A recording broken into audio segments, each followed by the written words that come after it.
venons de conclure ce dialogue de haut niveau sur la gouvernance des océans et l'économie bleue. Essayer de donner une nouvelle impulsion à un partenariat Afrique-Europe. Nous avons eu une présence très haut niveau, notamment avec son Excellence la commissaire Josefa Sako de l'Union africaine. Au niveau des pays, la présidence de l'Union africaine, l'Union des Comores, nous avons eu le ministre des Affaires étrangères de la Guinée-Bissau et du Cap-Vert. Côté européen, le ministre des Affaires étrangères du Portugal, la ministre du Développement international de la Norvège, de nombreux ambassadeurs de l'Union européenne à Addis, mais également de nos États membres. Et il s'agissait vraiment de définir les priorités pour l'accélération de ce partenariat Afrique-Europe. L'Afrique et l'Europe ont en partage des océans, des mers, et ces océans et ces mers sont aujourd'hui fortement dégradés. Une action rapide et à grande échelle est nécessaire.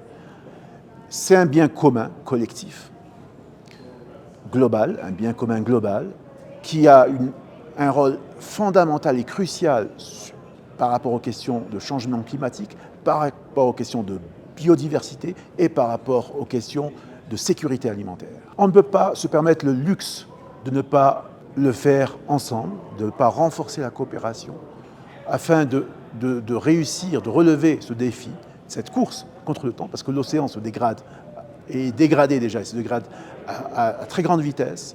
Et si d'ici 2030, nous n'arrivons pas à renverser la tendance, nous devrons faire face à des défis colossaux en matière, je parlais notamment de sécurité alimentaire, mais pas seulement, de réchauffement climatique. Et c'est pour ça qu'aujourd'hui, il était très important de définir ces priorités, ce qu'on peut appeler en anglais le low-hanging fruit, comment très rapidement avoir des actions, comment transformer ce partenariat en action sur le terrain, comment mobiliser les acteurs afin d'avoir des réponses immédiates et à grande échelle, et mobiliser le financement.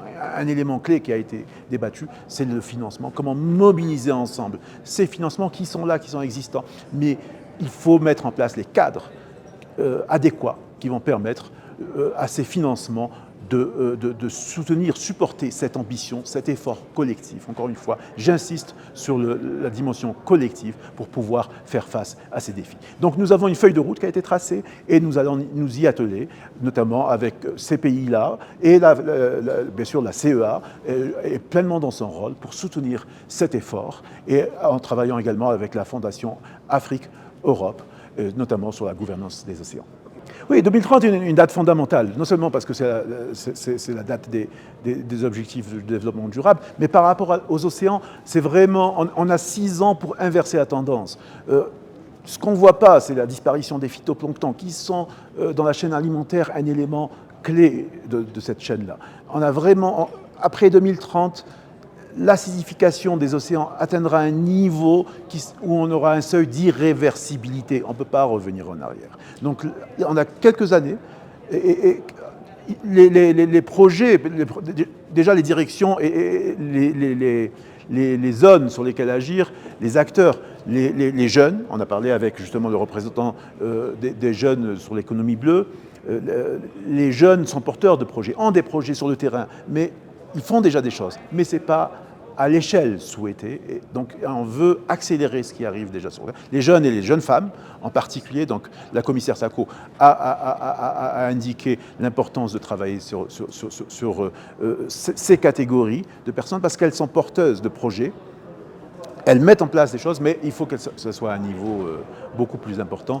Et en même temps, c'est ce qui va permettre au financement de répondre à cela. Donc après les secteurs, les pêches, c'est très important, la piraterie et la pêche illicite, c'est 30% du potentiel africain qui disparaît chaque année, c'est énorme. Donc là, il y a urgence. Le tourisme bleu et durable, également très important de soutenir cet effort-là. Les chaînes de valeur bleues, donc utiliser les leviers de la zone continentale de libre-échange pour soutenir ces chaînes de valeur bleues. Donc ça, ce sont un certain nombre de secteurs ou de direction qu'il faut prendre. Mais les projets, encore une fois, liés à l'économie bleue, le carbone bleu est fondamental. On a beaucoup travaillé, on met en place des marchés carbone, mais on a un potentiel énorme. Les mangroves qui séquestrent du carbone bleu sur les côtes, l'Afrique a cette richesse. Là aussi, c'est des projets qui peuvent très rapidement donner des résultats très significatifs et créer de l'emploi. Parce que nos pays, encore une fois, font face non seulement aux défis climatiques, à la crise de la biodiversité, mais aussi ont un défi de développement. Comment créer des opportunités, des blue jobs, des emplois bleus durables, des emplois bleus décents et porteurs de richesses pour les communautés côtières. Là aussi, c'est un enjeu fondamental. Absolument. La CEA travaille actuellement avec, notamment avec la Commission climat des îles africaines, où on a 9 États insulaires africains. Et encore une fois, l'enjeu est comment transformer ces petits États insulaires en grandes économies maritimes, parce que le potentiel est là. Leur territoire marin est très important par rapport à leur territoire terrestre. Donc. Mais ce territoire marin est bien sûr vulnérable, il a des risques, il fait face à des risques, mais en même temps c'est énormément d'opportunités. Donc, Commission climat des îles africaines, mais également toute la partie est du continent, nous portons cette initiative de la Grande Muraille Bleue avec l'ensemble des pays de l'Est du continent, de l'océan Indien occidental.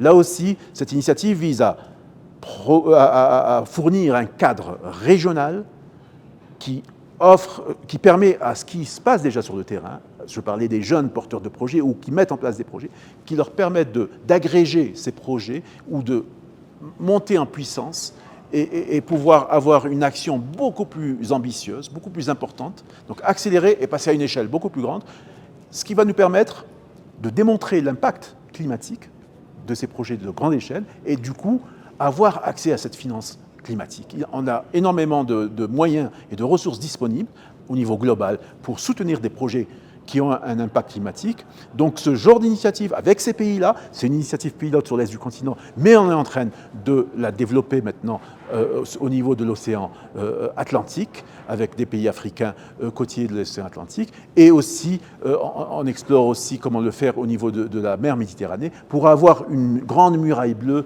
qui entoure le continent, qui entoure notre continent et qui est porteuse qui permet à toutes les forces vives du continent de transformer leur ambition qui est déjà traduite par des actions sur le terrain, mais la transformer vers des projets de très grande échelle.